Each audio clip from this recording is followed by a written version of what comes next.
Dear Argentinians, I'm pleased to address you with news that many of us have been waiting for a long time. A few hours ago, the Ministry of Economy of the nation and the Central Bank of the Republic of Argentina have finished breaking the last link in the chain that maintained our national economy, tied to the ground for 15 years. From this moment on, we have eliminated the exchanging branch of the Argentine economy forever. When I asked for the vote, I told them that I was coming to fix the root of the economy, without shortcuts or gradualism, under the premise that a healthy and sustainable economy has three foundations: tax order, monetary order, and exchange order. After a hard first year of work, today we can conclude the process of Argentine macroeconomic sanitation. Having brought order to these three fundamental pillars, that is why I would like to thank you first for having the courage to change the course of your destiny as Argentinians. And thank you even more for having gone through the turbulence that we have gone through during this almost year and a half that we have been in as a government in the way that you have done. I also want to thank those actors of political leadership who did understand the process of change that we are living through without mischief or conditioning. For example, those 87 heroes who defended the fiscal superiority, defending the bets that we were forced to make to stop the populist demagoguery of some others. Without distinction of political colors, each of the 46 million Argentinians who live on this ground had to go through a test of fire. And today, with great pride, we can look back and say that we have overcome it. They had the courage to choose freedom over servitude. And so they abandoned the slow agony in which we were stuck for almost 15 years. To pass the bitter drink once and for all, knowing that it would be definitive. This was not a whim on our part, but a necessary step to correct decades of economic chaos that brought us to December 10, 2023. Thus, we went from being the worst student in the world in economic matters to doing our homework and becoming the exemplary student. First, we passed the fiscal exam. We went from more than 100 years of chronic fiscal deficit to being one of the 5 countries in the world that only spend what they collect, and not a single penny more. Secondly, we passed the monetary exam. We went from being a country with uncontrolled inflation for decades to the point that we destroyed 5 monetary signs, having put a stop to the amount of money emitted, which has caused the inflation rate to fall between 10 and 25 times, depending on the price index of the consumer or the highest price index, which made us see an appreciation of unprecedented weight, with its consequent fall in poverty. And thirdly, we were able to get the last stone that inflicted a deep pain on us. We got rid of the changeable seed, which was an aberration that should never have existed. A few minutes ago, the International Monetary Fund announced an unprecedented program for Argentina that will play an important role in making this possible. I say unprecedented because it is the first time in history that the IMF approves a program that is not to finance the transition from a disordered macroeconomy to an ordered one, but to support an economic plan that has already yielded its fruits. For this vote of confidence, I want to thank the entire board of the International Monetary Fund, and especially Kristalina Georgieva, the president of the organization. Historically, the International Monetary Fund programs were designed to finance fiscal imbalance due to the impossibility of getting funding in the capital market. At the same time, fiscal correction was always carried out through tax increases. However, with us, this changed. Not only did we put the tax accounts in order in record time, but also almost the entirety of the adjustment fell on the state and not on the Argentinians. This program, between the International Monetary Fund, the World Bank, the ID, and a repo of the central bank, rises to $32 billion, of which 19,600 million will be immediately repaid. In this way, for the month of May, the gross reserves of the central bank will be around $50 billion. With this level of reserves, we can safely support all the existing weights of our economy, providing more monetary security to our citizens, To explain this, the central bank, like any other agent in the economy, has a patrimonial balance. His accounting identity indicates that the net patrimony of the same is given by the difference between its assets and passives. The assets of the central bank are composed of international reserves and public assets issued by the national government. As for the passive, that we find the monetary base. That is the money that is in the hands of individuals and banks, such as mortgages and the remunerated debt, the famous lobacks. Then the elix and then pieces. In this sense, when the passives of the central bank rise, either by emission of bases against public assets that of no market, that is, pure emissions, or by the devalue of the interests of the paces, the patrimony of the central bank deteriorates. In this way, as the net patrimony becomes increasingly negative, a higher level of prices is needed to liquefy the debts of the central bank, such that it adjusts to the real size of the assets of it. In this sense, as the treasury is financed by placing titles without value in a central bank, the long-term price level is high, and thus increases the inflation rate in the present. Even this, it is very easy to understand why since the start of the convertibility, the price of the dollar has multiplied by 1,200 times. In the last 25 years, the policy via the central bank has stolen from the Argentines more than $100 billion. Therefore, in the face of such destruction of the asset, it should not surprise the inflationary disaster we have experienced in the last 20 years. Given that the dollar is one more price of the economy, it is almost natural that it has systematically shot up without finding a roof. The current agreement seeks to restore the asset of the central bank, and thus its patrimony, so that in this way inflation is only a bad memory of the past. Thus the money that enters the national treasury will be used to cancel its debt with the BSRA.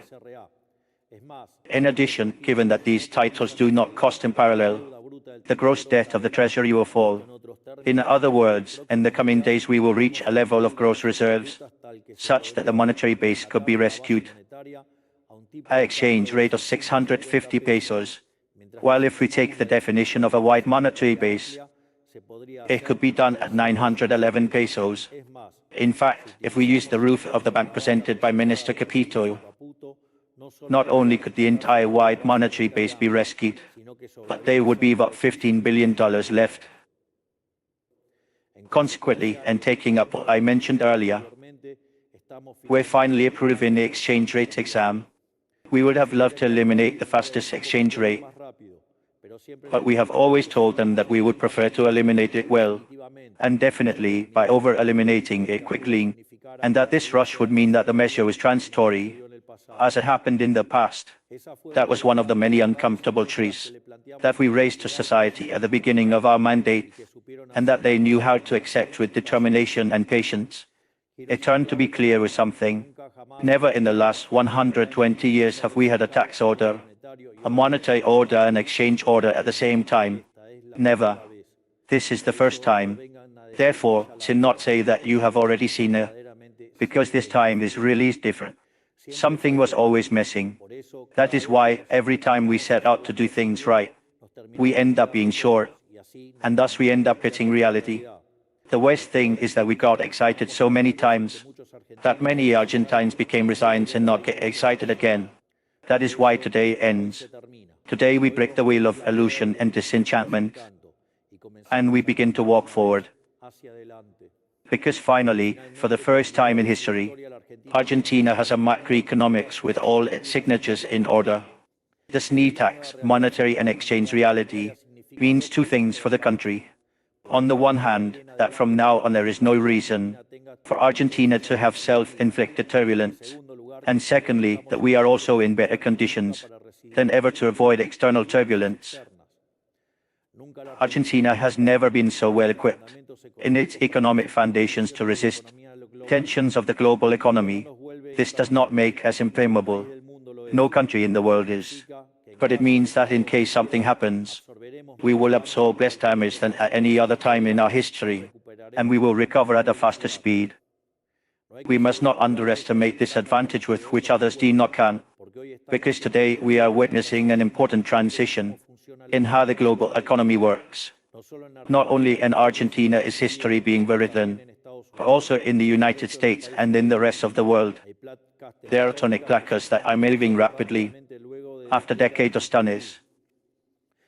The international order, as we know it, after the Second World War has ended, and exchange processes like this always involve intervals of great volatility. In this sense, in a sea of volatility, we are no longer a wooden raft to the drift. We are two battleship. In fact, in the face of the possibility that the external shock is heightened, we will respond with greater fiscal adjustment, reducing public spending. Specifically, when these shocks occur, it is required that the economy improves its current account. In turn, our commitment to honor our debts is unbreakable. We must improve the trade balance. This means that domestic absorption must be lowered. However, in Argentina, this was always done by devaluing the currency, thus punishing the most vulnerable sectors. In other times, it was done by raising taxes to distribute the load of the adjustment. In our government, absorption will fall due to a reduction in the size of the state, so that the adjustment does not impact the private sector, the true engine of the economy. In this sense, to ensure deficit zero, we need a primary surplus of 1.3% of the GDP. In light of the recent international events, we have decided to raise it to 1.6%. The fiscal risk has already been eliminated. The monetary risk has already been eliminated. And now also, by eliminating the exchange risk, the foundations for stability and growth, sustained for the medium and long term, have been established. From here on, the real economy of the Argentines will improve in the framework of this stability and will grow as never before. The saving of 15 points of the GDP that the policy had previously squandered has been returned to the private sector, which will increase investment and consumption. In addition, the normalization of the Argentine macroeconomics that today culminates will necessarily imply the reduction of the country's risk and, consequently, interest rates, reducing the cost of private credit, and also increasing investment. In fact, the fiscal adjustment carried out will ensure a growth flow in the long term of 4.5%, to which we should add the structural reforms that we have implemented with the DNU 7023, the basic law on the deregulations carried out by the Ministry of Deregulation, which, added in the first year of management, add up to more than 1,700 structural reforms. In the short term, the economy will continue to grow through the recomposition of the stock of companies that have been used to protect themselves from inflation. In addition, the fall of inflation has revalued salaries in rents, improving the purchasing power of all our citizens. In turn, private credit returned, and we are seeing a sustained boom of mortgage loans of more than a year ago. At the same time, we are already transiting the path of tax reduction, becoming more competitive for our private sector.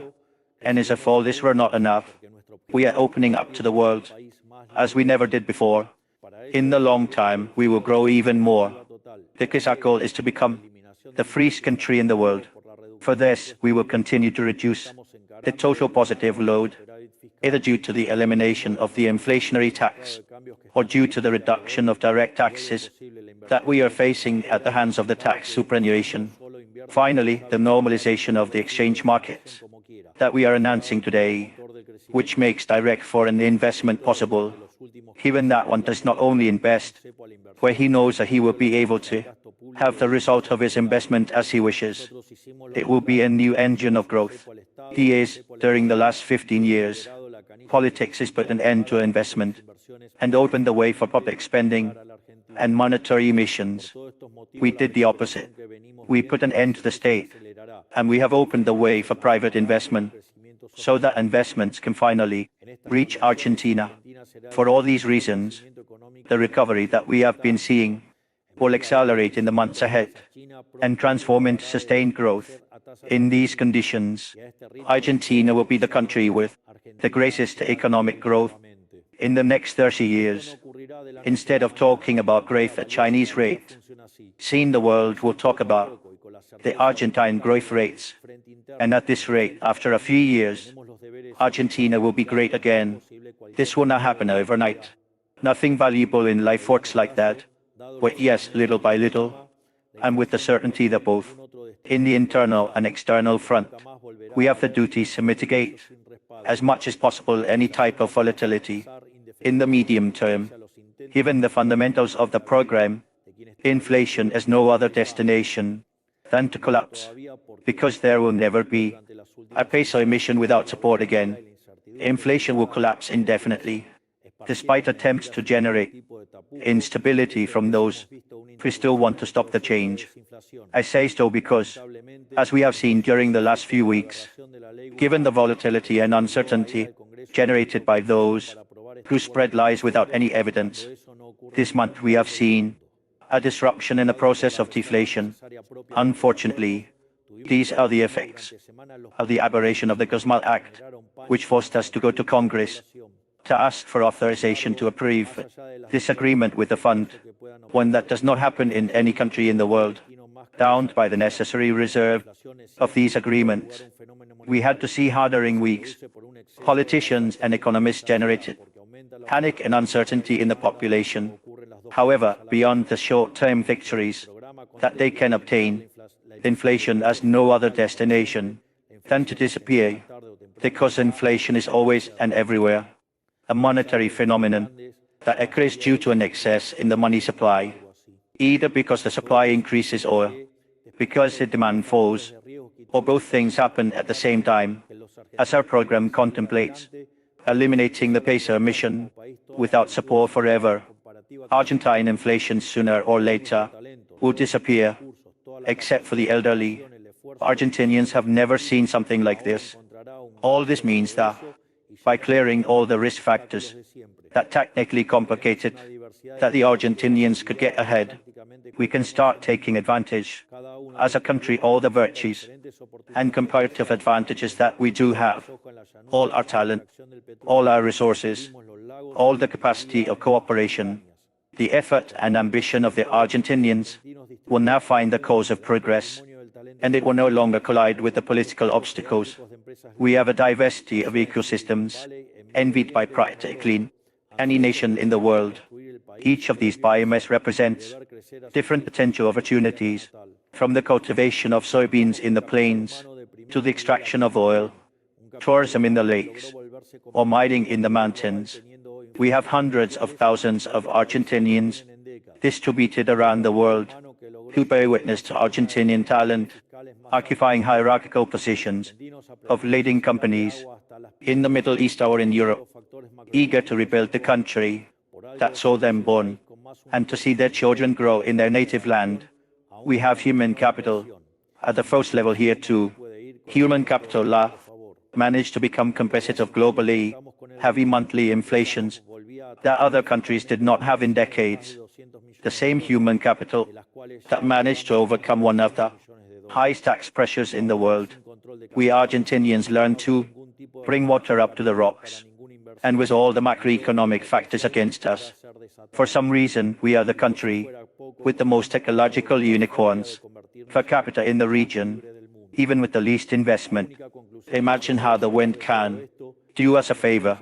For a year we have had the region that was already attractive to us for investments of more than $200 million, of which we have already approved more than $12 billion. With capital control, there will no longer be any kind of exchange restriction for any investment, and all this potential can be unleashed. And if that were not enough, we have a firm will to become the freest country in the world.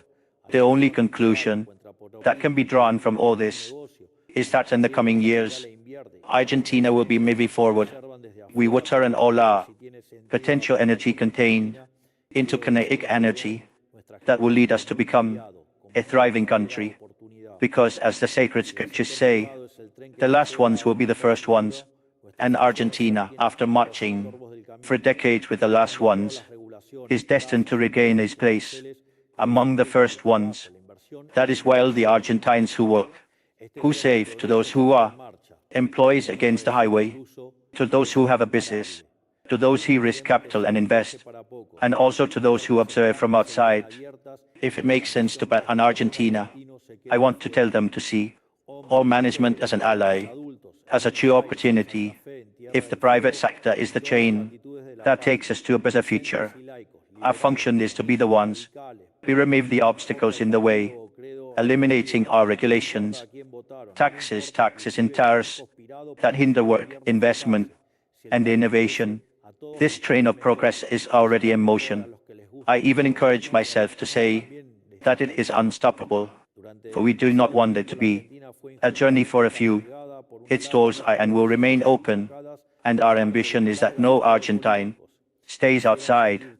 Men, women, young adults, in Buenos Aires, in Santa Fe, in Tierra del Fuego, and in all latitudes of the country, believers and laicos, liberals, Peronistas, radicals, fro, it does not matter the party or creed they adhere to.